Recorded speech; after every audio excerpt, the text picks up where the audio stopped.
अथ कीलकम। ओम चंडिका देवी को नमस्कार है। मार्कंडे जी कहते हैं, विशुद्ध ज्ञान ही जिनका शरीर है, तीनों वेद ही जिनके तीन दिव्य नेत्र हैं, जो कल्याण प्राप्ति के हेतु हैं तथा अपने मस्तक पर अर्धचंद्र का मुकुट धारण करते हैं, उन भगवान शिव को नमस्कार है।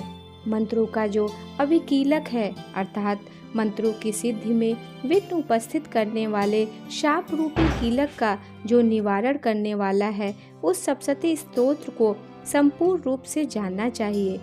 यद्यपि सप्तशती के अतिरिक्त अन्य मंत्रों के जप में भी जो निरंतर लगा रहता है, वह भी कल्याण का भागी होता है। उसके भी उच्चाटन आदि कर्म सिद्ध होते हैं तथा उसे भी समस्त दुर्लभ वस्तुओं की प्राप्ति हो जाती है। तथापि जो अन्य मंत्रों का जप न करके केवल इस सप्तशती नामक स्तोत्र से ही देवी की स्तुति करते हैं, उन्हें स्तुति मात्र से ही सच्चिदानंद स्वरूपिणी देवी सिद्ध हो जाती हैं। उन्हें अपने कार्य की सिद्धि के लिए मंत्र, औषधि तथा अन्य किसी साधन के उपयोग की आवश्यकता नहीं रहती। बिना जप के ही उनके उच्चाटन आदि समस्त आभिचारिक कर्म सिद्ध हो जाते हैं। इतना ही नहीं, उनकी संपूर्ण अभिष्ट वस्तुएं भी सिद्ध होती हैं।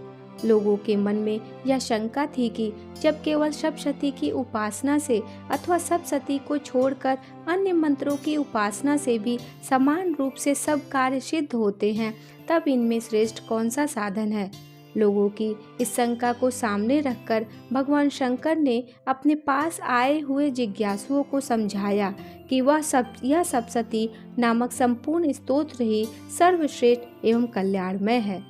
तदंतर भगवती चंडिका के सप्तशती नामक स्तोत्र को महादेव जी ने गुप्त कर दिया। सप्तशती के पाठ से जो पुण्य प्राप्त होता है, उसकी कभी समाप्ति नहीं होती, किंतु अन्य मंत्रों के जप जन्य पुण्य की समाप्ति हो जाती है।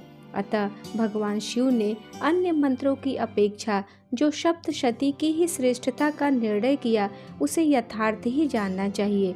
अन्य मंत्रों का जप करने वाला पुरुष भी यदि सप्तशती के स्तोत्र और जप का अनुष्ठान कर ले, तो वह भी पूर्ण रूप से ही कल्याण का भागी होता है।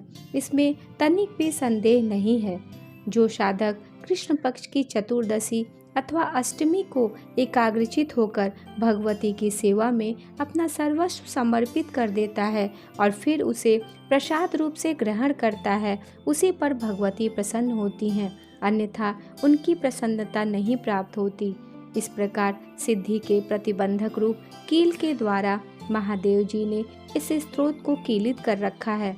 जो पूर्वोक्त रीति से निष्कीलन करके इस सप्तशती स्त्रोत का प्रतिदिन स्पष्ट उच्चारण पूर्वक पाठ करता है, वह मनुष्य सिद्ध हो जाता है, वही देवी का पार्षद होता है और वही गंधर्व भी होता है।